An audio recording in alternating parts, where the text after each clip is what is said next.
Hi guys! In this video, we're going to be discussing cases 10 and 11 of the regional case set. Let's get started with case 10, which is titled Dating After Prison. This case focuses on how people who have been convicted and spent time in prison should approach dating. It focuses on two people, Antoine and Jack, both of whom served time in prison when they were 18. Antoine is now 26, and he went to prison for a crime that he didn't commit. At the time, he was unable to afford a good lawyer, and the lawyer appointed to him gave a poor defense. On the other hand, Jack is now 45, and he went to prison for murder, something that he openly admits to doing.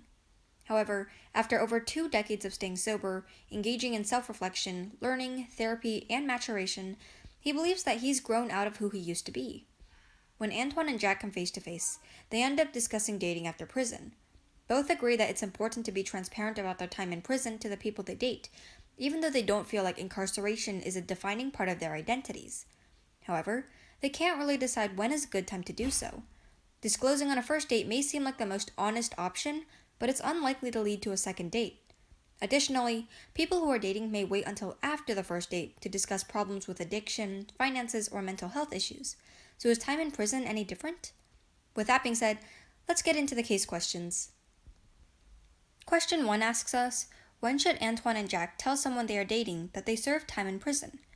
There really isn't that much to dive into this question in terms of ethics and philosophy, but the case itself provides a pretty good setup for this discussion. Antoine and Jack can either choose to be as honest as possible by disclosing their prison time on the first date, but this would be unlikely to lead to a second date.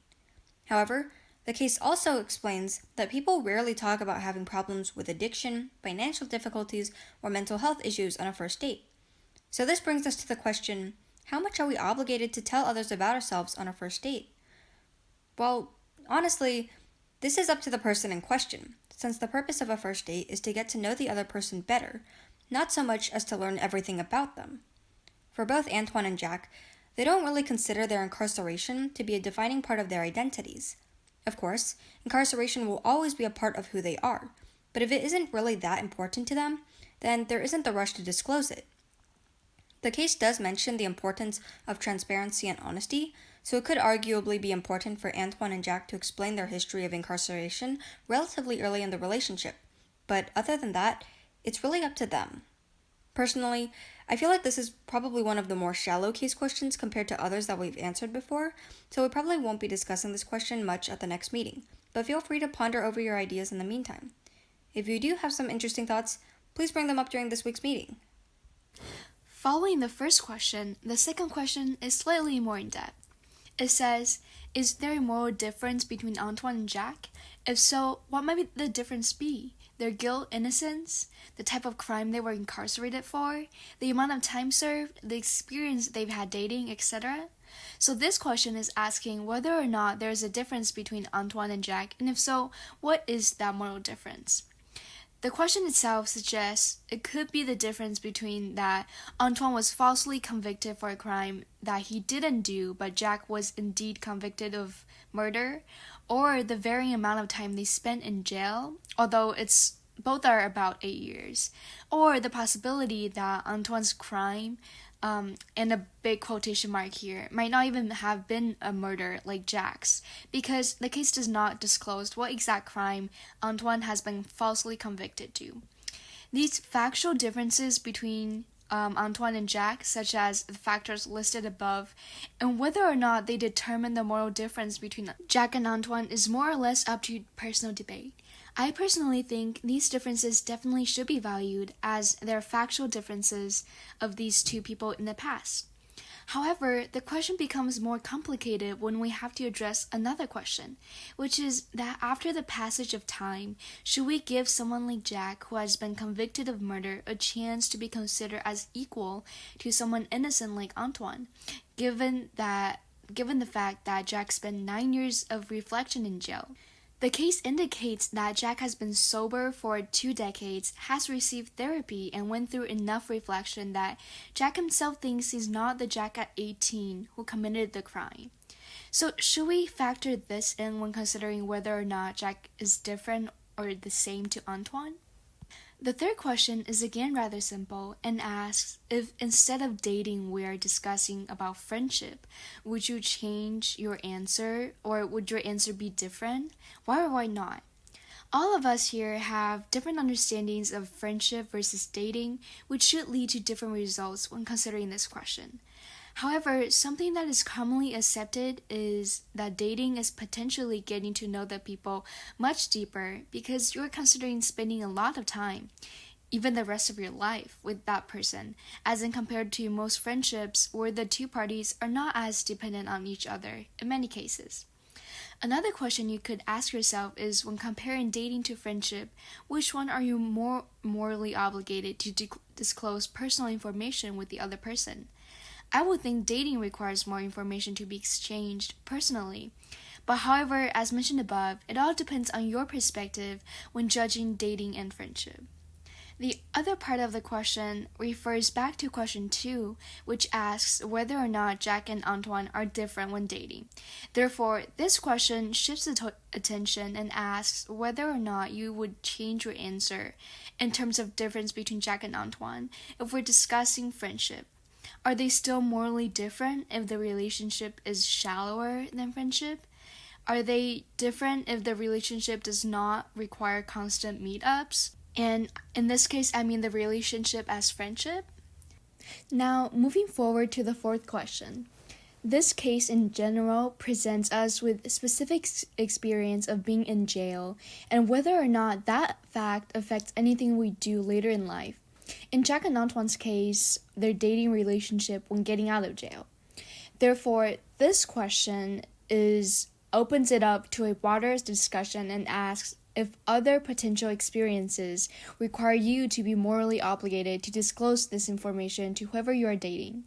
Here are the original words that are from the question.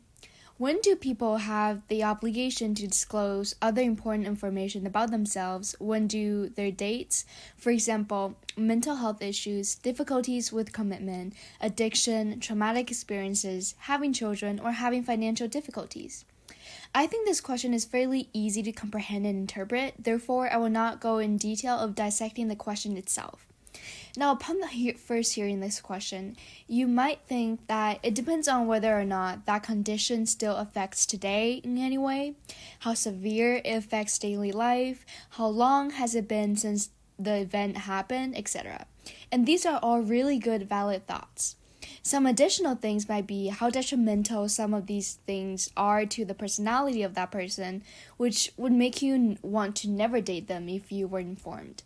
In the case of Jack, where he has murdered a person, some people see it as very detrimental to who he is, no matter how many times has passed, and would never start dating them if they were informed of this in the first place. Alright, now to close this question, I have some things that you can think about when walking away from this video. Should the different stages of time affect how much you should disclose about a person? For example, are you morally obligated to say more things if the relationship has been going on for a while? Or are you morally obligated to disclose these important information upon the first few dates, just so that the other person is informed and then can make the decision to date you? I think you should tell a person when the amount of trust between the two people requires you to disclose information, and not necessarily a set amount of time. Alright, that's it for this case. Now that we've finished discussing case 10, let's move on to case 11, titled Contraceptive Controversy. This case has two main topics. First and foremost is the debate over the importance, or lack thereof, of sex education, as well as the responsibility for a teenage pregnancy. The second topic is more focused on how schools should respond to issues involving parents' opinions and values. This case focuses on Jeremy and Isla, the parents of two high schoolers. In a recent PTA meeting, a major topic of discussion was how to prevent teen pregnancies, and one of the suggestions made was to push for better education about contraceptives and to start giving out contraceptives like condoms for free, like many university campuses do. Isla agrees with this idea. She believes that there is no way to completely prevent teenagers from having sex, and therefore, she wants to destigmatize sex so that students feel more comfortable asking questions about it. Additionally, she would rather take the safer route and opt to educate students about safe sex, even though she dislikes the idea of students having sex while in high school, so as to prevent unwanted pregnancies and sexually transmitted infections. On the other hand, Jeremy disagrees. and believes that giving out contraceptives encourages students to have sex, as younger students would have access to contraceptives they wouldn't usually be able to. He agrees that better sex education about contraceptives is necessary, but discourages handing out condoms for free because he believes that schools are obligated to discourage students from having sex before adulthood. Question 1 asks, when, if ever, is it appropriate for a school to implement policies that directly contradict the student's parents' values or preferences? There are many factors surrounding this question that makes it more complicated. For example, if the parents' values are obviously contradictory to human rights, and the school is making policies that are more progressive to better protect each student, then in this case, I think the policies are permissible, even if they go against the parents' will. However, in the case of teen pregnancy and having condoms around the school, there is a gray area that no matter what the school chooses to do, there will always be parents on either side with good, valid reasons. In such cases, the dilemma should be taken more seriously, and the school should probably listen to the majority side, which yields the largest number of positive results. So, the answer to this question is probably that schools should only do it if it is better protecting its own students, and if the answer is unclear, then listen to the majority of parents and even the students themselves. The second question asks us, how much of the responsibility for educating teenagers about contraceptives and safe sex lies in the hands of schools, and how much lies in the hands of parents? I want to approach this question by first talking about the moral obligations of parents to their children. Most contemporary philosophers defend the idea of causation, or the causal account of parenthood. This philosophical idea claims that when having a child is intentional, individuals have special obligations to their offspring. This excludes cases that involve coercion and/or an unwanted child, which is something we'll return to later. The basic premise of this philosophy is that when a person engages in a behavior where they can reasonably foresee the consequences, they are obligated to follow through with those consequences. In the case of parents having children, the parents are morally responsible for the child, which means that they are obligated to prevent the child from experiencing suffering and harm. Since suffering and harm entails unwanted pregnancies and acquiring STIs, parents are therefore morally responsible for preventing their children from risking these things, which implies that they're obligated to educate their children about contraceptives and safe sex. Now, one of the caveats this question presents has to do with the concept of the causal account itself. If you recall, I mentioned that this idea is based on the premise that parents intend to have a child, and that the consequences of raising a child are foreseeable. This, of course, excludes cases that involve coercion and/or an unwanted child. In these specific cases, biological parents are not morally responsible for their children under the idea of the causal account, because the parents were not expecting to have a child. However, if the child is adopted or goes to live with foster parents, then these new guardians do have the obligation to educate the child about safe sex and contraceptives, as long as they choose to be the guardian of that child. Of course, there is also the possibility that the child doesn't live in an environment where their parents or guardians consented, per se, to have them, which means that the parents or guardians are not morally obligated to educate that child about contraceptives or safe sex at all. This is where schools come into play. The purpose of school is to ensure that children develop properly and learn things, whether that be vocational skills or lifelong social skills.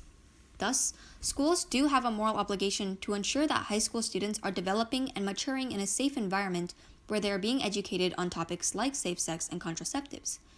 Of course, this obligation is not as strong as the obligation parents and guardians usually have, and that is because, for the most part, schools don't get to pick and choose which students get to attend. So, given what we've talked about, parents and legal guardians are obligated to educate teenagers about contraceptives and safe sex as long as they have full power over deciding whether or not they have to care for the child. On the other hand, schools are always obligated to educate teenagers about these topics, by definition, since the purpose of a school is to educate. So, with that being said, let's move on to case question 3. The final case question asks us, how, if at all, is the responsibility for a teenage pregnancy shared between multiple people, and who shares it? This question is related to a lot of what we discussed in question 2. So, using what we've already talked about, we can say that the responsibility for a teenage pregnancy is shared by schools, as well as the teenager's parents or legal guardians, so long as they're willing to care for the teenager and understand the consequences. The reasoning behind this is that these parties were all morally responsible for preventing teen pregnancies and the risk of STIs.